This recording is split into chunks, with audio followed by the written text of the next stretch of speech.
प्रिय भक्तजनों, कहते हैं कि अगर अच्छी ऊर्जा चाहिए तो भगवान सूर्य देव के मंत्रों का जाप अवश्य करना चाहिए, क्योंकि जाप करने से आपके चेहरे पर तेज बढ़ता है, जो कि सूर्य की किरणों में प्रचुर मात्रा में होता है। उनसे हमें अच्छी ऊर्जा मिलती है। भक्तजनों, रविवार का दिन भगवान भास्कर का ही होता है, यानी कि भगवान सूर्य देव का ही होता है। इसलिए रविवार का दिन शुभ होने के साथ साथ सूर्य देव को समर्पित होता है। इस दिन सभी भक्तों को भगवान सूर्य देव के मंत्रों का जाप अवश्य ही करना चाहिए, जिससे जीवन में सुख, समृद्धि, ऐश्वर्य, धन संपत्ति व शत्रुओं से सुरक्षा हो सके। भक्तजनों, कई बार हमने देखा है कि हमारे जीवन में दुश्मनों की संख्या बेवजह ही बढ़ती जाती है। दुश्मनों के षड्यंत्र और चाल के कारण कई बार हमारा बना बनाया काम बिगड़ जाता है और जीवन पर भी संकट बन जाता है। इसलिए भक्तजनों, हमारे हिंदू शास्त्रों में शत्रुओं से छुटकारा पाने के लिए अनेक ऐसे मंत्र बताए गए हैं जो बहुत ही कारगर साबित हैं, जो दुश्मनों से छुटकारा दिलाने व उनको परास्त करने में बहुत ही कारगर माने जाते हैं। इसलिए यदि आपके दुश्मन के कृत्य से आपके जीवन पर संकट बना हुआ है, तो आपको इस मंत्र का 108 बार जाप या श्रवण अवश्य करना चाहिए। भक्तजनों, इस मंत्र की शक्ति इतनी ज़्यादा है कि इससे आपकी सभी मनोकामनाएं पूर्ण होती है। साथ ही मान सम्मान, धन, यश तथा उत्तम स्वास्थ्य भी मिलता है। कुष्ठ रोगी कुष्ठ रोग से मुक्त होता है। तो आइए भक्तजनों, सूर्य भगवान के इस चमत्कारिक मंत्र का 108 बार उच्चारण कर लेते हैं। अगर आपको हमारा ये वीडियो पसंद आया हो तो दिल से एक लाइक और वीडियो को शेयर जरूर करिएगा। साथ ही हमारे चैनल दैविक मंत्र को भी सब्सक्राइब कर लीजिएगा, ताकि आने वाली ऐसी सभी वीडियो आपको सबसे पहले मिल सके। और कमेंट बॉक्स में जय सूर्य देव लिखकर अपनी उपस्थिति अवश्य दिखाए, ताकि भगवान सूर्य देव की कृपा आपके ऊपर भी बनी रहे। तो आइए भक्तजनों, मंत्र का उच्चारण कर लेते हैं।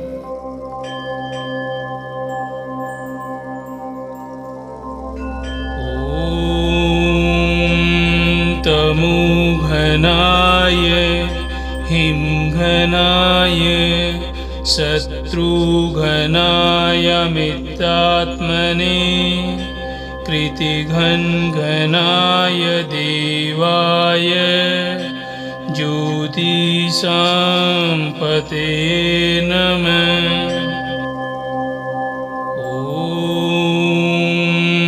तमोघनाय हिमघनाय शत्रुघ्नाय मित्रात्मने कृतिघ्नघनाय देवाय ज्योतिषांपते नमः। ॐ तमोघनाय हिमघनाय शत्रुघ्नाय मित्रात्मने कृतिघ्नघनाय देवाय ज्योतिषांपते नमः।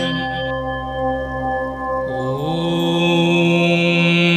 तमोघनाय हिमघनाय शत्रुघ्नाय मित्रात्मने कृतिघ्नघनाय देवाय ज्योतिषांपते नमः। ॐ तमोघनाय हिमघनाय शत्रुघ्नाय मित्रात्मने कृतिघ्नघनाय देवाय ज्योतिषांपते नमः। तमोघनाय हिमघनाय शत्रुघनाय मित्रात्मने कृतिघनघनाय देवाय ज्योतिषांपते नमः। तमोघनाय हिमघनाय शत्रुघनाय मित्रात्मने कृतिघनघनाय देवाय ज्योतिषांपते नमः। तमोघनाय हिमघनाय शत्रुघनाय मित्रात्मने कृतिघनघनाय देवाय ज्योतिषांपते नमः।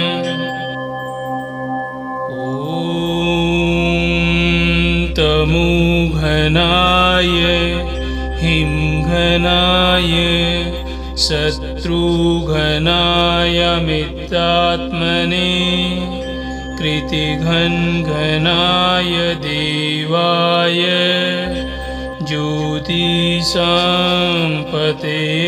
नमः। तमोघनाय हिमघनाय शत्रुघनाय मित्रात्मने कृतिघनघनाय देवाय ज्योतिषांपते नमः। तमोघनाय हिमघनाय शत्रुघनाय मित्रात्मने कृतिघनघनाय देवाय ज्योतिषांपते नमः।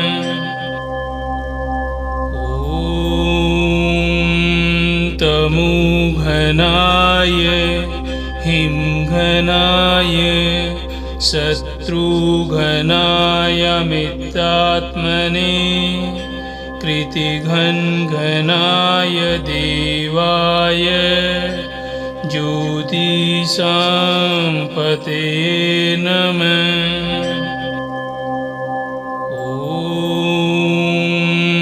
तमोघनाय हिमघनाय शत्रुघनाय मित्रात्मने कृतिघनघनाय देवाय ज्योतिषांपते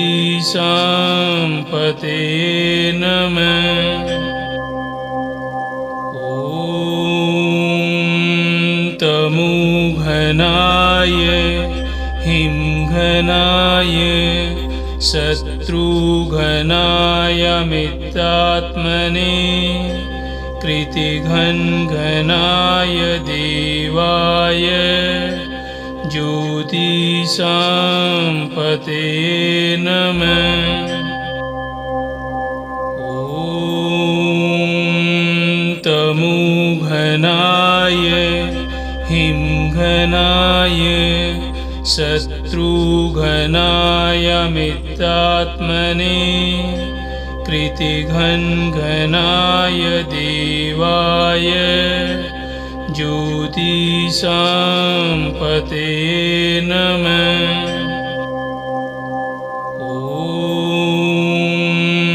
तमोघनाय हिमघनाय शत्रुघनाय मित्रात्मने कृतिघनघनाय देवाय ज्योतिषांपते नमः।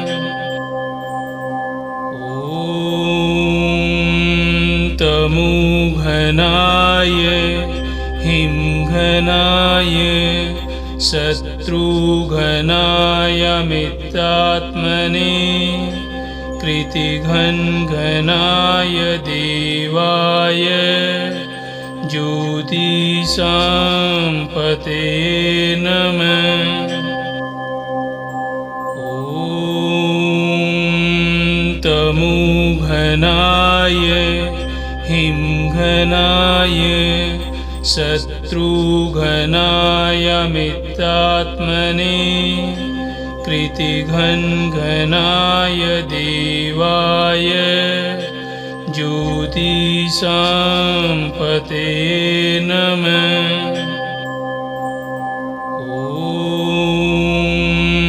तमोघनाय हिमघनाय शत्रुघनाय मित्रात्मने कृतिघनघनाय देवाय ज्योतिषांपते नमः।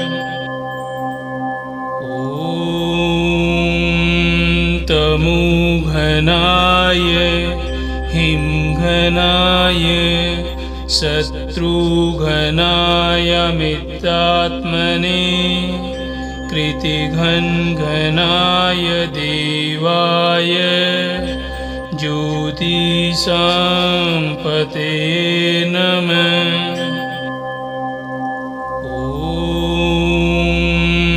तमोघनाय हिमघनाय शत्रुघनाय मित्रात्मने कृतिघनघनाय देवाय ज्योतिषांपते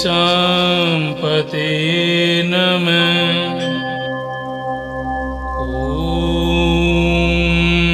तमोघनाय हिमघनाय शत्रुघनाय मित्रात्मने कृतिघनघनाय देवाय ज्योतिषांपते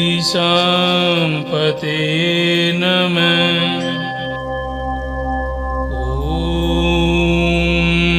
तमोघनाय हिमघनाय शत्रुघनाय मित्रात्मने कृतिघनघनाय देवाय ज्योतिषांपते नमः।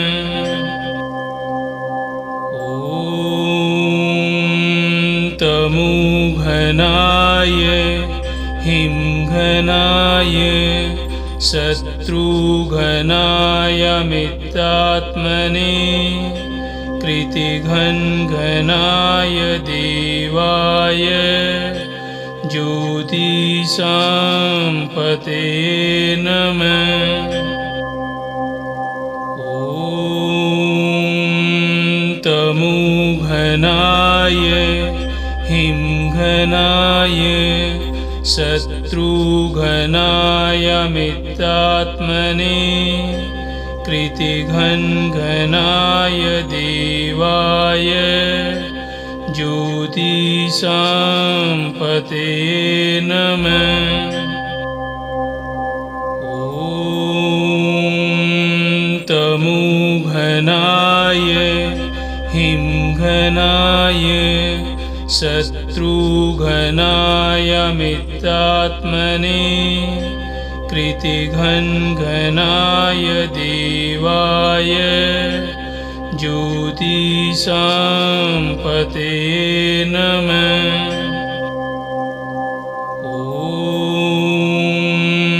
तमोघनाय हिमघनाय शत्रुघनाय मित्रात्मने कृतिघनघनाय देवाय ज्योतिषांपते नमः। तमोघनाय हिमघनाय शत्रुघ्नाय मित्रात्मने कृतिघ्नाय देवाय ज्योतिषांपते नमः। तमोघ्नाय हिमघ्नाय शत्रुघ्नाय मित्रात्मने कृतिघ्नाय देवाय ज्योतिषांपते नमः।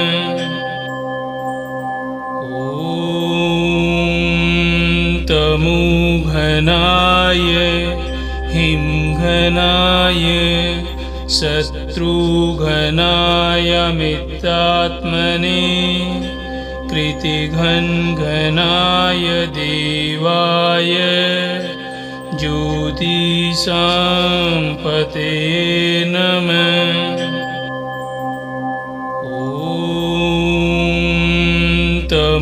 तमोघ्नाय हिमघ्नाय शत्रुघ्नाय मित्रात्मने कृतिघ्नाय देवाय ज्योतिषांपते नमः।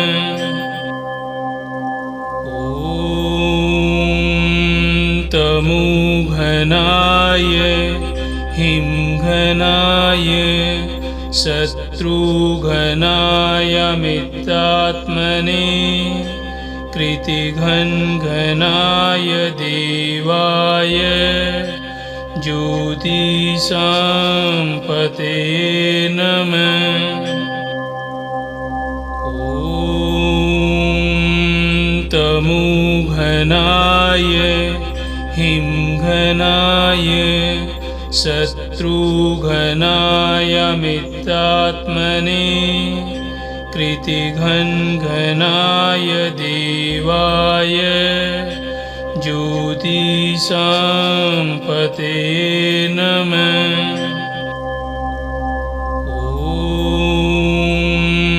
तमोघ्नाय हिमघ्नाय शत्रुघ्नाय मित्रात्मने कृतिघ्नाय देवाय ज्योतिषांपते नमः।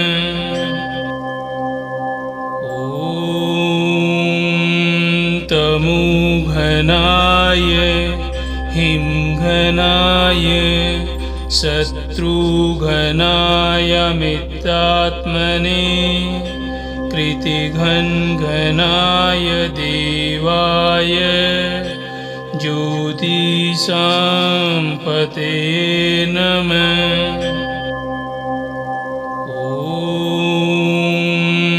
तमोघ्नाय हिमघ्नाय शत्रुघ्नाय मित्रात्मने कृतिघ्नाय देवाय ज्योतिषांपते नमः।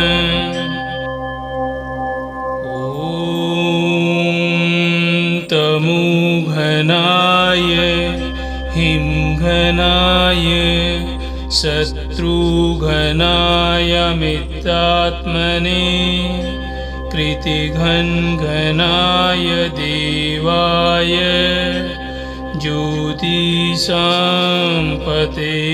नमः।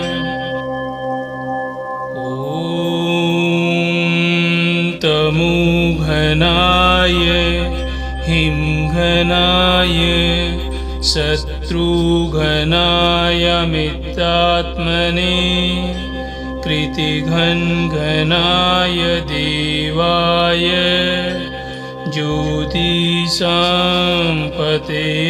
नमः। तमोघ्नाय हिमघ्नाय शत्रुघ्नाय मित्रात्मने कृतिघ्नाय देवाय ज्योतिषांपते नमः। तमोघ्नाय हिमघ्नाय शत्रुघ्नाय मित्रात्मने कृतिघ्नाय देवाय ज्योतिषांपते नमः।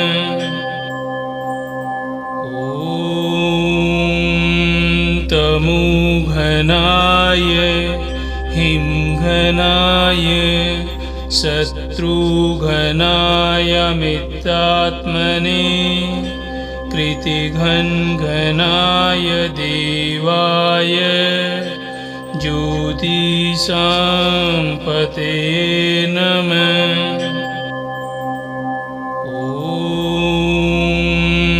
तमोघ्नाय हिमघ्नाय शत्रुघ्नाय मित्रात्मने कृतिघ्नाय देवाय ज्योतिषांपते नमः।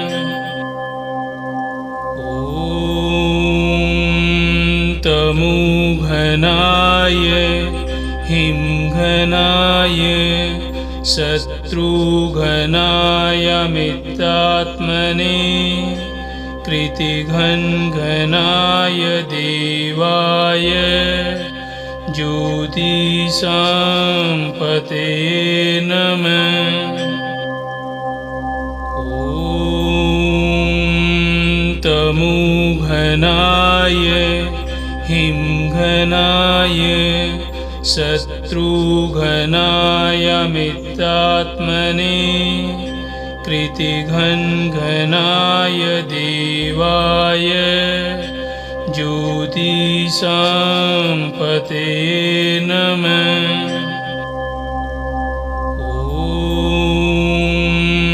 तमोघ्नाय हिमघ्नाय शत्रुघ्नाय मित्रात्मने कृतिघ्नाय देवाय ज्योतिषांपते नमः।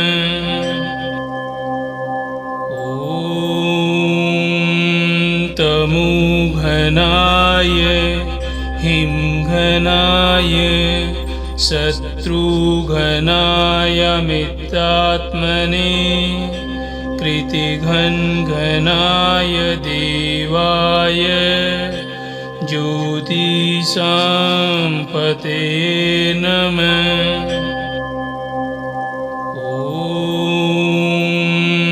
तमोघ्नाय हिमघ्नाय शत्रुघ्नाय मित्रात्मने कृतिघ्नाय देवाय ज्योतिषांपते नमः।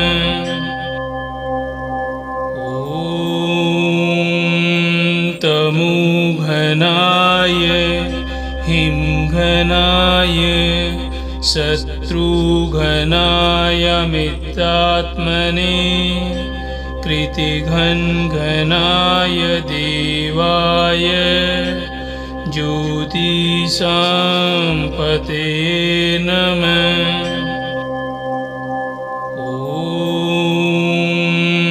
तमोघ्नाय हिमघ्नाय शत्रुघ्नाय मित्रात्मने कृतिघ्नाय देवाय ज्योतिषांपते नमः।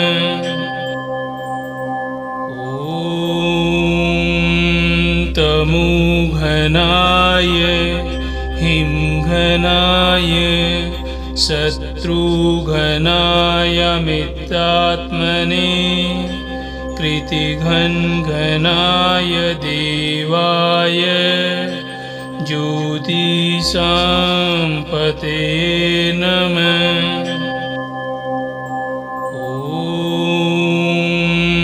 तमोघ्नाय हिमघ्नाय शत्रुघ्नाय मित्रात्मने कृतिघ्नाय देवाय ज्योतिषांपते नमः।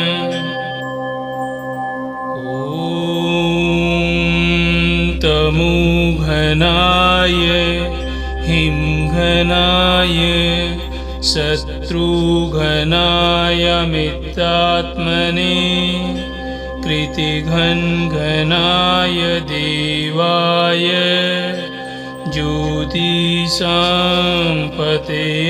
नमः।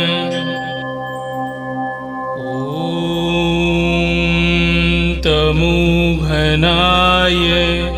हिमघ्नाय शत्रुघ्नाय मित्रात्मने कृतिघ्नाय देवाय ज्योतिषांपते नमः। तमोघ्नाय हिमघ्नाय शत्रुघ्नाय मित्रात्मने कृतिघ्नाय देवाय ज्योतिषांपते नमः। तमोघ्नाय हिमघ्नाय शत्रुघ्नाय मित्रात्मने कृतिघ्नाय देवाय ज्योतिषांपते नमः।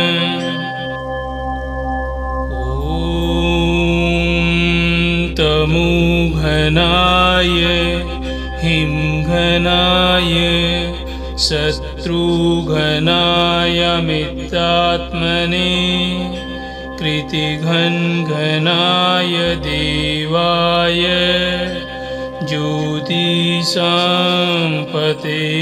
नमः।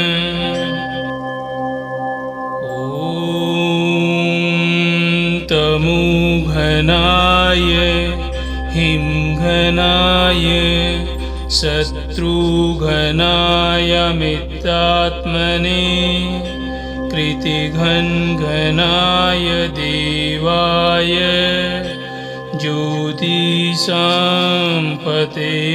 नमः।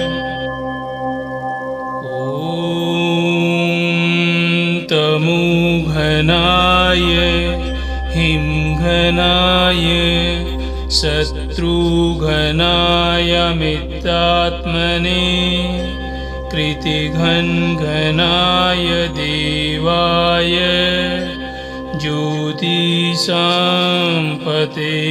नमः।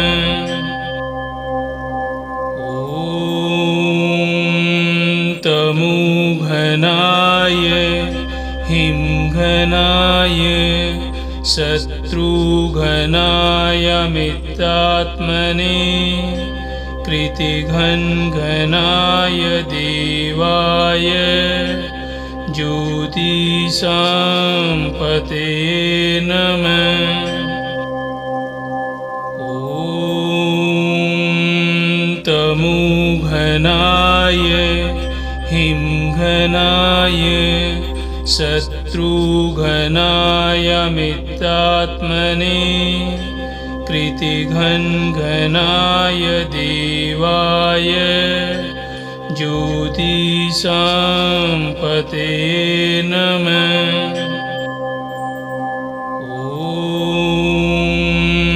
तमोघ्नाय हिमघ्नाय शत्रुघ्नाय शत्रुघ्नाय मित्रात्मने कृतिघ्नघ्नाय देवाय ज्योतिषाम्पते नमः। तमोघ्नाय हिमघ्नाय शत्रुघ्नाय मित्रात्मने कृतिघ्नघ्नाय देवाय ज्योतिषाम्पते नमः।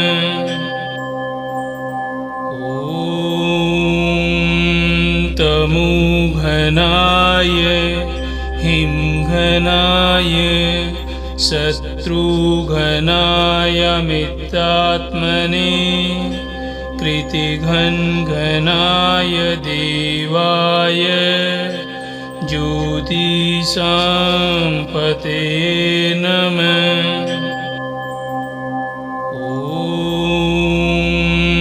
तमोघ्नाय हिमघ्नाय शत्रुघ्नाय मित्रात्मने कृतिघ्नघ्नाय देवाय ज्योतिषाम्पते नमः।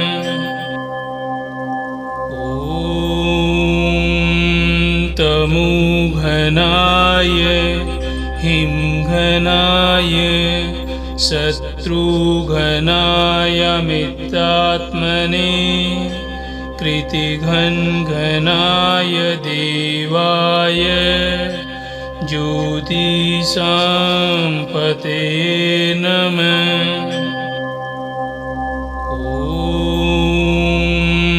तमोघ्नाय हिमघ्नाय शत्रुघ्नाय मित्रात्मने कृतिघ्नघ्नाय देवाय ज्योतिषाम्पते नमः।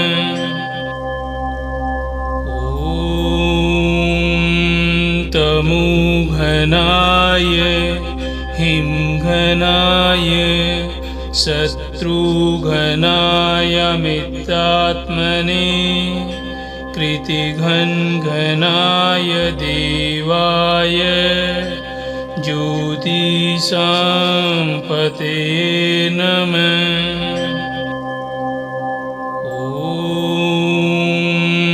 तमोघ्नाय हिमघ्नाय शत्रुघ्नाय मित्रात्मने कृतिघ्नघ्नाय देवाय ज्योतिषाम्पते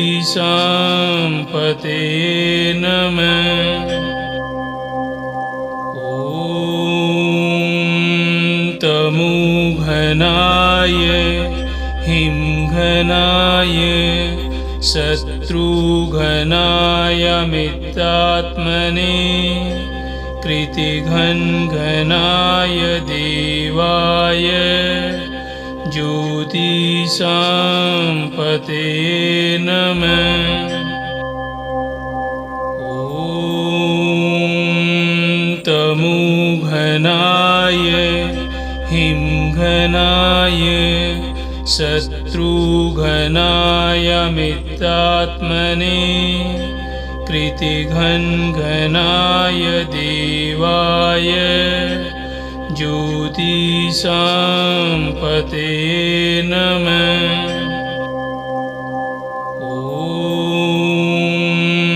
तमोघ्नाय हिमघ्नाय शत्रुघ्नाय मित्रात्मने कृतिघ्नघ्नाय देवाय ज्योतिषाम्पते नमः।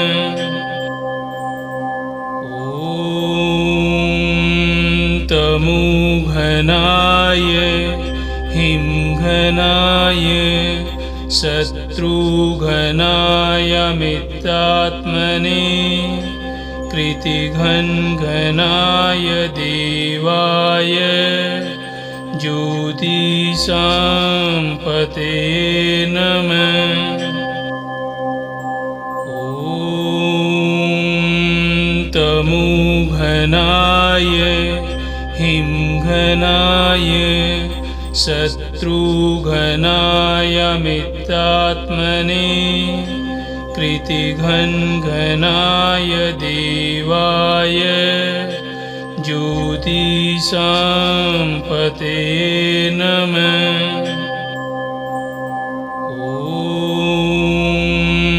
तमोघनाय हिमघनाय शत्रुघनाय मित्रात्मने कृतिघ्नघनाय देवाय ज्योतिषांपते नमः।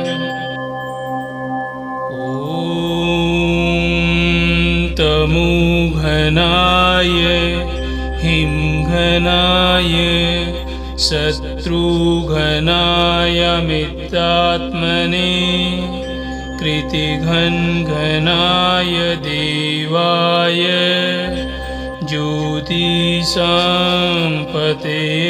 नमः।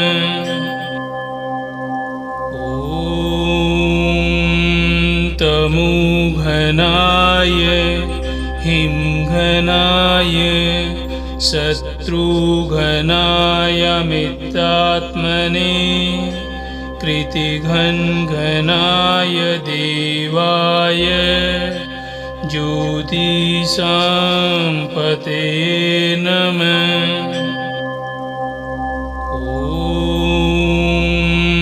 तमोघनाय हिमघनाय शत्रुघनाय मित्रात्मने कृतिघ्नघनाय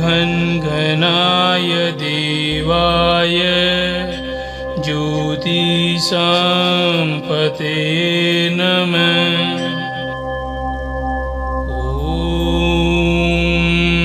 तमोघनाय हिमघनाय शत्रुघनाय मित्रात्मने कृतिघ्नघनाय देवाय ज्योतिषांपते नमः।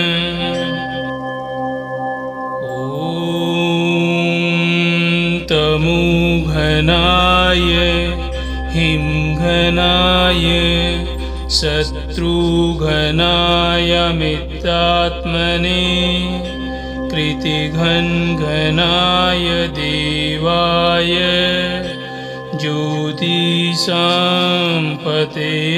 नमः।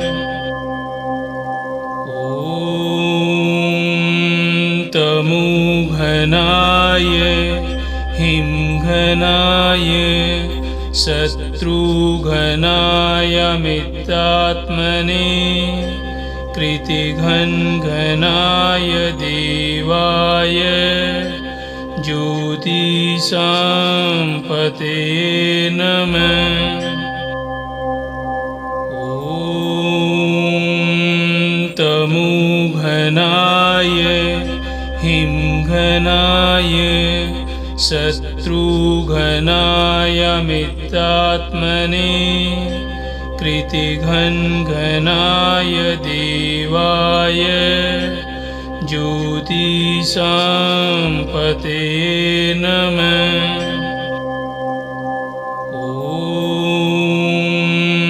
तमोघनाय हिमघनाय शत्रुघनाय मित्रात्मने कृतिघ्नघनाय देवाय ज्योतिषांपते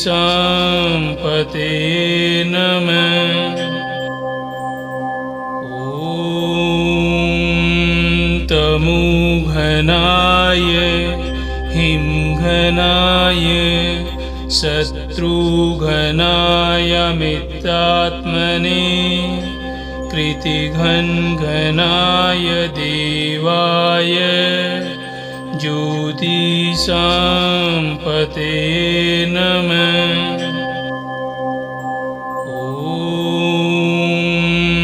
तमोघनाय हिमघनाय शत्रुघनाय मित्रात्मने कृतिघ्नघनाय देवाय ज्योतिषां नमः। तमोघनाय हिमघनाय शत्रुघनाय मित्रात्मने कृतिघ्नघनाय देवाय ज्योतिषां नमः।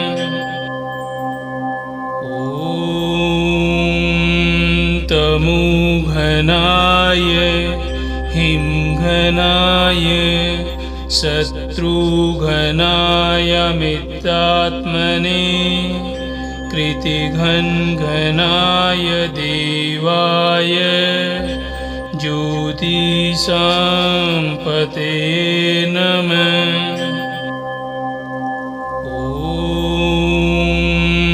तमोघनाय हिमघनाय शत्रुघनाय मित्रात्मने कृतिघ्नघनाय देवाय ज्योतिषां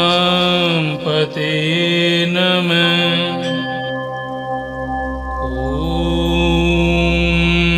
तमोघनाय हिमघनाय शत्रुघनाय मित्रात्मने कृतिघ्नघनाय देवाय ज्योतिषां नमः।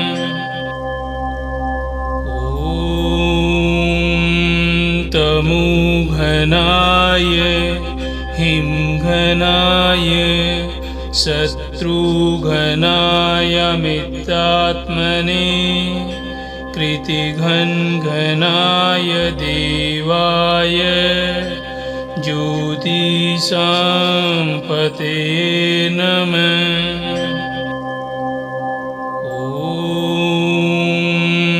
तमोघनाय हिमघनाय शत्रुघनाय मित्रात्मने कृतिघ्नघनाय देवाय ज्योतिषां नमः। तमोघनाय हिमघनाय शत्रुघनाय मित्रात्मने कृतिघ्नघनाय देवाय ज्योतिषां नमः।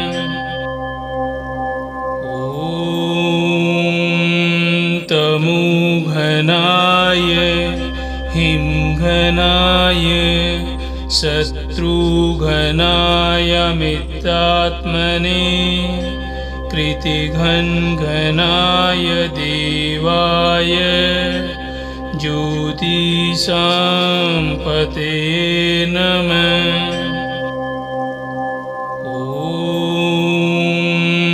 तमोघनाय हिमघनाय शत्रुघनाय मित्रात्मने कृतिघ्नघनाय देवाय ज्योतिषां नमः। तमोघनाय हिमघनाय शत्रुघनाय मित्रात्मने कृतिघ्नघनाय देवाय ज्योतिषां नमः। ॐ तमोघनाय हिमघनाय शत्रुघनाय मित्रात्मने कृतिघ्नघनाय देवाय ज्योतिषां नमः। ॐ तमोघनाय हिमघनाय शत्रुघनाय मित्रात्मने कृतिघ्नघनाय देवाय ज्योतिषां नमः। ॐ तमोघनाय हिमघनाय शत्रुघनाय मित्रात्मने कृतिघ्नघनाय देवाय ज्योतिषां नमः। ॐ तमोघनाय हिमघनाय शत्रुघनाय मित्रात्मने कृतिघ्नघनाय देवाय ज्योतिषां नमः। ॐ तमोघनाय हिमघनाय शत्रुघनाय मित्रात्मने कृतिघ्नघनाय देवाय ज्योतिषां नमः। ॐ तमोघनाय हिमघनाय शत्रुघनाय मित्रात्मने कृतिघ्नघनाय देवाय ज्योतिषां नमः। ॐ तमोघनाय हिमघनाय शत्रुघनाय मित्रात्मने कृतिघ्नघनाय देवाय ज्योतिषां नमः। ॐ तमोघनाय हिमघनाय शत्रुघनाय मित्रात्मने कृतिघ्नघनाय देवाय ज्योतिषां नमः। ॐ तमोघनाय हिमघनाय शत्रुघनाय मित्रात्मने कृतिघ्नघनाय देवाय ज्योतिषां नमः। ॐ तमोघनाय हिमघनाय शत्रुघनाय मित्रात्मने कृतिघ्नघनाय देवाय ज्योतिषां नमः। ॐ तमोघनाय हिमघनाय शत्रुघनाय मित्रात्मने कृतिघ्नघनाय देवाय ज्योतिषाम्पते नमः। ॐ तमोघनाय हिमघनाय शत्रुघ्नाय मित्रात्मने कृतिघ्नघनाय देवाय ज्योतिषाम्पते नमः। ॐ तमोघनाय हिमघनाय शत्रुघ्नाय मित्रात्मने कृतिघ्नघनाय देवाय ज्योतिषाम्पते नमः। ॐ तमोघनाय हिमघनाय शत्रुघ्नाय मित्रात्मने कृतिघ्नघनाय देवाय ज्योतिषाम्पते नमः।